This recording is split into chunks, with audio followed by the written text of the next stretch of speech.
બીજલ ઝા ચેનલમાં આપ સર્વેનું હાર્દિક સ્વાગત છે। આપ જો ચેનલ પર નવા હો તો મારી ચેનલને સબસ્ક્રાઈબ કરો।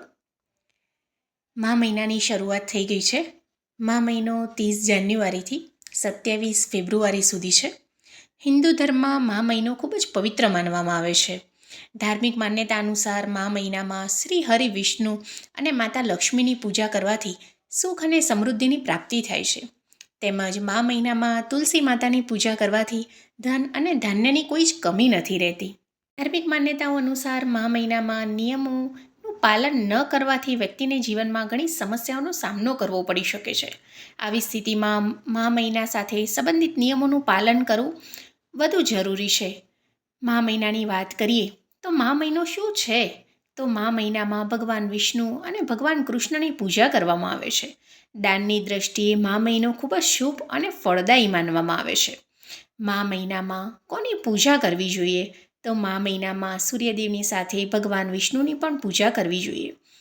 મા મહિનામાં કરવામાં આવેલ કાર્ય શુભ ફળ આપે છે। મા મહિનામાં દરરોજ ગીતાજીનો પાઠ કરવો ખૂબ જ ફળદાયી માનવામાં આવે છે। મા મહિનામાં પવિત્ર નદીઓમાં સ્નાન અવશ્ય કરવું જોઈએ। મા મહિનામાં શું કરવું જોઈએ એની ખાસ આપણે નોટ લઈશું। તો મા મહિનામાં ભગવાન વિષ્ણુ અને માતા લક્ષ્મીજીની દરરોજ પૂજા કરવી જોઈએ। મા મહિનામાં વિશેષ વસ્તુઓનું દાન અવશ્ય કરવું જોઈએ। મા મહિનામાં પૂજા દરમિયાન ગીતાજીનો પાઠ કરવો જોઈએ। મા મહિનાની જે શુભ તિથિ છે પવિત્ર નદીઓમાં તે તિથિએ સ્નાન કરવું જોઈએ। મા મહિનામાં દરરોજ તુલસી માતાની પૂજા કરવી જોઈએ। મા મહિનામાં શું ન કરવું એની પણ ખાસ નોટ લઈશું આપણે। તો મા મહિનામાં તામસિક વસ્તુઓનું સેવન ન કરવું જોઈએ। મા મહિનામાં કોઈની સાથે અભદ્ર ભાષાનો પ્રયોગ ન કરવો જોઈએ। મા મહિનામાં વડીલો અને મહિલાઓનું અપમાન ન કરવું જોઈએ। મા મહિનામાં ઘર અને મંદિરની સ્વચ્છતાનું વિશેષ ધ્યાન રાખવું જોઈએ। મા મહિનામાં ઘરમાં અને પરિવારમાં કોઈની સાથે વિવાદ ન થાય તેનું આપણે અવશ્ય ધ્યાન રાખીશું।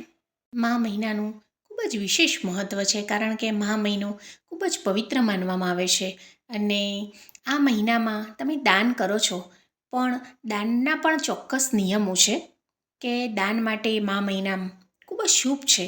જો કે દાન આપતી વખતે કેટલીક બાબતોનું તમારે ખાસ ધ્યાન રાખવાનું છે કે દાન કોઈના દબાણમાં આવીને ન કરવું જોઈએ। દાન હંમેશા એવા વ્યક્તિને કરવું જોઈએ કે જેને ખરેખર તે વસ્તુની જરૂર હોય। દાનમાં આપવામાં આવેલી દરેક વસ્તુ ઉત્તમ કોટીની હોવી જોઈએ। દાનમાં ક્યારેય માંસ, મંદિરા અથવા નકલી વસ્તુઓ ન આપવી જોઈએ। દાન આપતી વખતે મનમાં હંમેશા એ ભાવ રાખો કે આ વસ્તુ ઈશ્વરે આપેલી છે। દાન આપતી વખતે કોઈ પણ વ્યક્તિ માટે તમારા મનમાં કોઈ દ્વેષભાવ ન રાખવો જોઈએ। તો આ છે મા માસનું મહત્ત્વ, શું કરવું શું ન કરવું।